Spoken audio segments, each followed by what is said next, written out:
Hi, Mark here at Yodel with another one of Yodel's tech tips.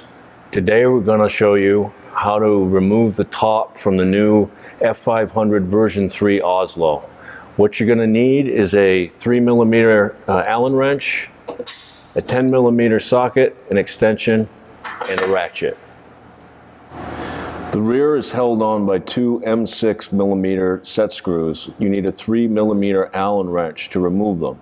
So I'm going to remove this one on this side, and then I'm going to remove the one on the other side, and then we'll get to the two internal fasteners. Nice thing about the Yodels is that the tops are not cemented. They're gasketed just like doors. So once you remove the fasteners, they just lift off.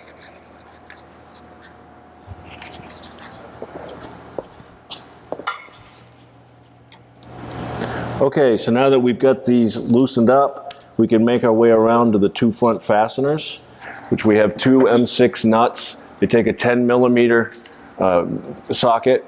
We have our extension and our ratchet.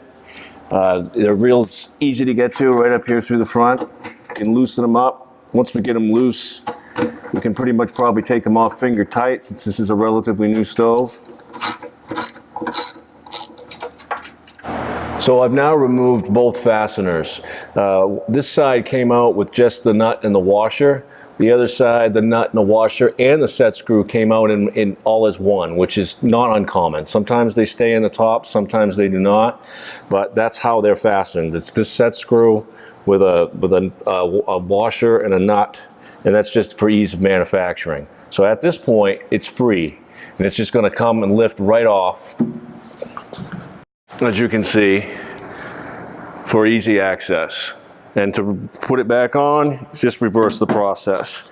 I'll put my set screw back in here.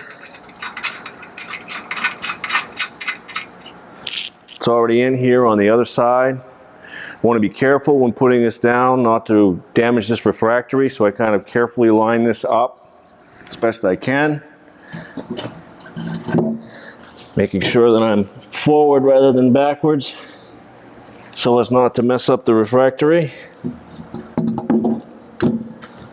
Down it sets, and then I'll just put my fasteners back on and away I go.